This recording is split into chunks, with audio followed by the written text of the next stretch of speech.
Chris 6 News at noon continues.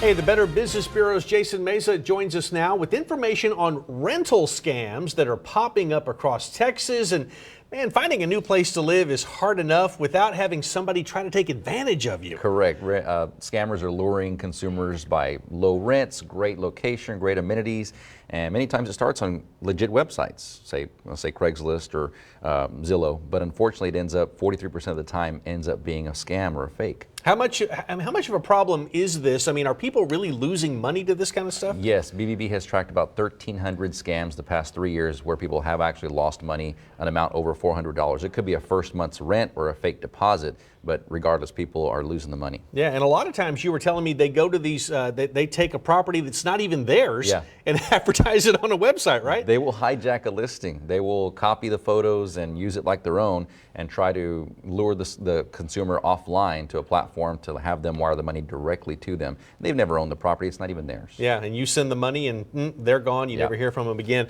All right, there are some things that you mentioned here that we need to be looking out for. Obviously, if it sounds too good to be true. We keep circling around, Mike, to this adage. If it sounds too good, if the rent is really low, if the listing looks too good, start questioning. Go to multiple sites, check other websites, go around and that's what the internet's for. Do the research on top of that just to avoid a fake listing. Yeah, and you say if at all possible, you need to see the property in person. Don't rely on a website. Correct. We've seen multiple instances where the scammer has said, we're overseas, we're in the military, we can't be there in person to show, send the deposit, show up at this time.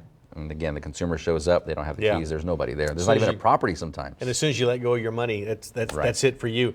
Also, stay on the platform. What are you talking about there? Plenty of protection built into, say, Airbnb, where the seller and the renter and the consumer don't even exchange payment information. There's a third-party transaction that handles all that. And again, if you go offline, you lose that protection. So it's a red flag if somebody says to me, hey, I know we started here, but let's do this. We'll just exchange some emails.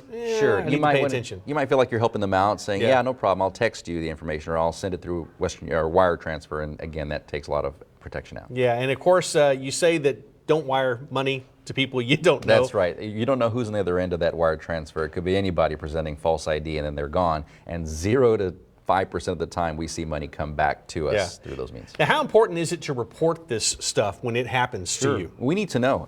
If you feel ashamed or embarrassed, don't. We need to let the next person know that there has been a report. BBB, FBI, FTC, as many people as you can report to local authorities. It's fraud. So the more we hear about it, the better chance we can actually go to prosecute for these. Yeah, so I shouldn't just go hide. I need to get the word out and say, look, they got me. Maybe they won't get you. Let others know, yes. All right, good stuff. We appreciate that, Jason. Yes, by the way, go to our website, christv.com, and look for this story and all the links that he mentioned there a moment ago, FBI and others. We've got it all there, and you can click on that. And if you have a problem, you'll be able to report it. Okay, appreciate you being here. Thanks, Mike.